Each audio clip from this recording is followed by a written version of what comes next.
So bottom line right now, you will start buying off the open market, and this stuff in storage technically will stay like it is then. We'll blend it together, you bet. So we'll take that and blend it with what the open market is, and with our storage, we're only 60% bought for winter, including storage. So that's really good. So we've got 40% to be able to blend in to your 60% to get you some really good pricing.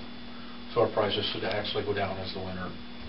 Yeah, I mean, providing what the market does, but it's probably not going to go anywhere too fast. Things are pretty ugly. There's when I had my annual meeting and Adam came down to it, there is something called shale gas production that is a very strong supply that is found from taking rigs and drilling horizontally in the ground. And the production coming from shale gas today, you'll see it in a handout. I gave you various items to look at. There's a ton of production coming on, and it's coming on quickly, and there's more supply, and with global demand being down, there's going to be, I think, a glut of gas here for, you know, not only this winter, but it could go on for another year or two. So the pricing looks real good for this winter, and we're in fantastic shape to take advantage of that. How would that compare to last year? The price, anybody? Sandy, we have. Well, if you look at the blend, we actually will probably end up about where we were last year, if not a little bit less. Yeah, and I think we've all seen what people look at, you know, seen the scare that's been out there. It's been pretty ugly. When you look at gasoline, it was $4, and now you're paying $1.79 for it. But I should say, Jim, if you would ask me that question in spring, I was telling people at the Catholic Church to expect a 50 to 60% increase in their bill in the winter. And if you asked me in late spring, I was telling them to expect a 10 to 15% increase. So, and now when we're asked that question, we say expect it to be the same, if not a little bit less. So. Don't you bring up politics. Yeah, well, it's anybody in the energy sector. If you ever managed the energy sector, it's pretty difficult.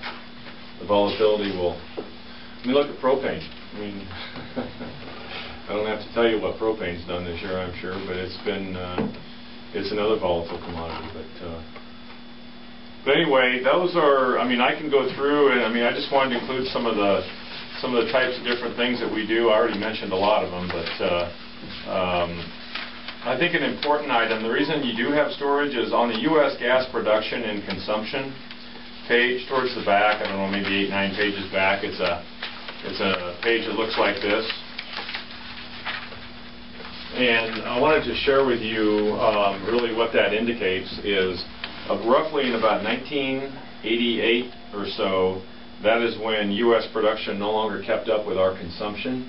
So that's the reason that we've had to use underground storage to meet peaks in the wintertime, because we don't have enough gas in the United States during the winter to meet peaks. So if you didn't have underground storage, you could pay a lot of money for gas in the wintertime.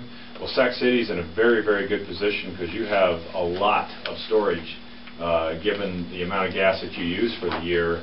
So that's like an insurance policy, and a lot of people would love to be in the position you guys are at, but we use your storage gas to meet your peaks when it's 20, 30 below wind chill outside. That's how that works. Now, this is made up of underground storage. The gap between here and here is made up of underground storage. It's made up of liquefied natural gas that comes over on tankers from other countries. And I have a little slide after this one here on that. But that is why storage is so important, is to make up that gap that exists, that started back in 1988 or 1990. Does the industry expect that gap will stay about the same there, or is that going to... Actually, that's a good question. The shale gas that is coming online, they say within 2 or 3 years, is going to be a 10% increase in domestic supply. So I think the shale gas is going to close that gap here, but it depends on what happens to demand too. I mean, global demand right now is down. There's plants shut down all over the country. So I would see that gap narrowing. There's a bunch of gas coming out of the Rocky Mountains right now. There's a pipeline called Rockies Express that they laid from Colorado to Mexico, Missouri, and then on to Ohio. They're doing that right now. That's going to bring a lot of gas out of there that's been trapped for years. Up in Canada, there's one particular development area that has enough gas in that development to last 100 years if they can develop it, but right now there's no infrastructure to it. So I expect to see that gap open and close as you go forward, but I think that you're going to see it close here rather quickly, and that's why you're seeing prices down in the $5 range, because a lot of the hype has gone out of the market with speculators out of the market at this time. Hedge fund players lost billions and billions of dollars, and right now they're a little skittish to get back in this industry at this time. Does that answer your question? And then I wanted another thing that's very important about the only other way of getting gas over here. The next page is LNG. You hear LNG talked about a lot on shows, newspapers. What LNG is nothing more than natural gas from another country that they actually run through a processing plant, cool it down, they put it on ships, and they haul it, and they go out into the ocean, and then they call whatever countries are buyers of that, and they say, all right, I've got a ship of LNG, how much are you willing to pay? So at that time, that ship goes to whatever country bids the highest for it.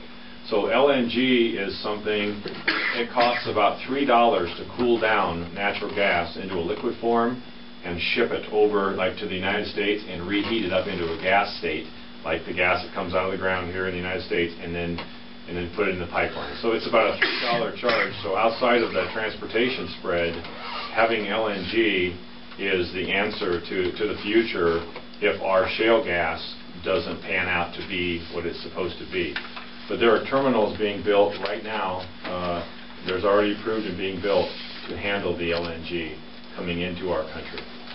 And LNG prices, I know that, for example, this past in May of 2008, when we had our meeting, I did an actual map of what LNG costs were. And when gas was running about $10 in May here in the United States, well, it's running 14 in Japan and 14 in Korea. So these countries over here are used to paying a lot more for natural gas, and they have been for several years.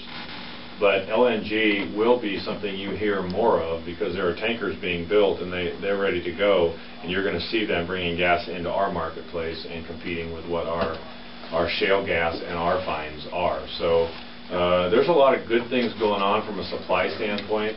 I wouldn't be fearful of really high prices in the near future, and I wouldn't be fearful of running out of natural gas. There is a ton of natural gas out there to be used.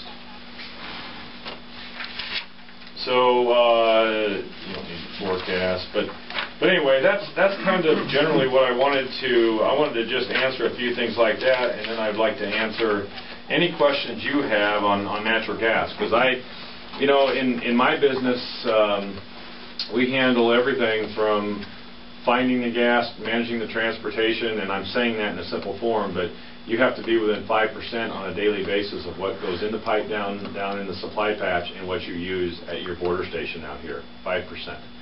So we watch or monitor, 4 or 5 times a day. We balance, and I think I included a balancing sheet in here. You'll see that the way we balance our gas keeps you guys free of any imbalance penalties whatsoever. So that's what our job is, mainly to bring gas up here to your border station, manage it on Northern's line, manage your storage. And the way we manage storage is if spot prices run up during the winter, we use storage gas. If spot prices go down, then we buy spot gas. So it just depends, and you benefit on both sides of that. So that's really a key feature to provide some savings for your storage. And then we've also helped with rates. I know Adam's had a sheet in the past that he got handed down from a prior party that was here. I helped him update some of those. I got him a new one, and I think that's going relatively well now. Yes. And we're kind of back on track, and you guys are now using a form that I've been using with several other communities for quite some time, and I believe it is a very good form that gives you your actual gas costs along with your transportation and so forth, and kind of lets you see the whole picture on one page. So, but anyway, what I want to do is answer questions from any of you individually that have any questions about natural gas, because I don't come to meetings all that often.